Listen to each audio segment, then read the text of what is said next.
তত্ত্বাবধায়ক সরকার পদ্ধতি বাতিল করে গণতন্ত্র, মৌলিক অধিকার ও আইনের শাসনের কবর রচনা করা হয়েছে বলে হাইকোর্টকে জানিয়েছেন অ্যাটর্নি জেনারেল মোহাম্মদ আসাদুজ্জামান।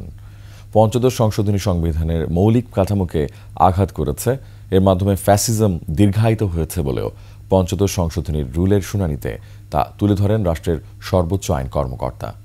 বিস্তারিত শাকের আরজুর রিপোর্টে। পঞ্চম দিনের মতো সংবিধানের পঞ্চদশ সংশোধনীর বৈধতার রুল শুনানি শুরু হয় বুধবার।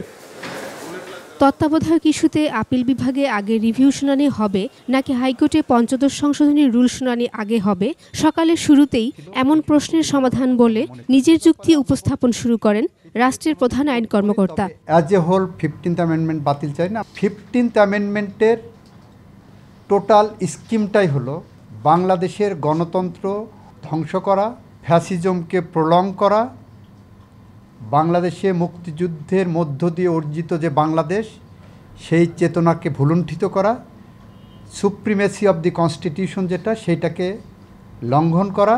একমাত্র ওয়ালটন এসি দিচ্ছে 1 বছরের রিপ্লেসমেন্ট গ্যারান্টি।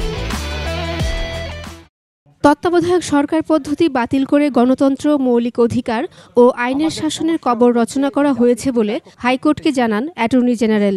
এই সংশোধনী মুক্তিযুদ্ধের চেতনার পরিপন্থী বলে যুক্তি তুলে ধরেন অ্যাটর্নি জেনারেল। পঞ্চদশ সংশোধনী আইন যেটা সংসদে পাশ করা হয়েছে এটা সংবিধানের উপর প্রতারণার শামিল। তত্ত্বাবধায়ক সরকারের ব্যবস্থা যে বাতিল করা হয়েছে পঞ্চদশ সংশোধনীর মাধ্যমে, সেই বাতিলটা গণতন্ত্রের বুকে কুঠারাঘাত করা হয়েছে।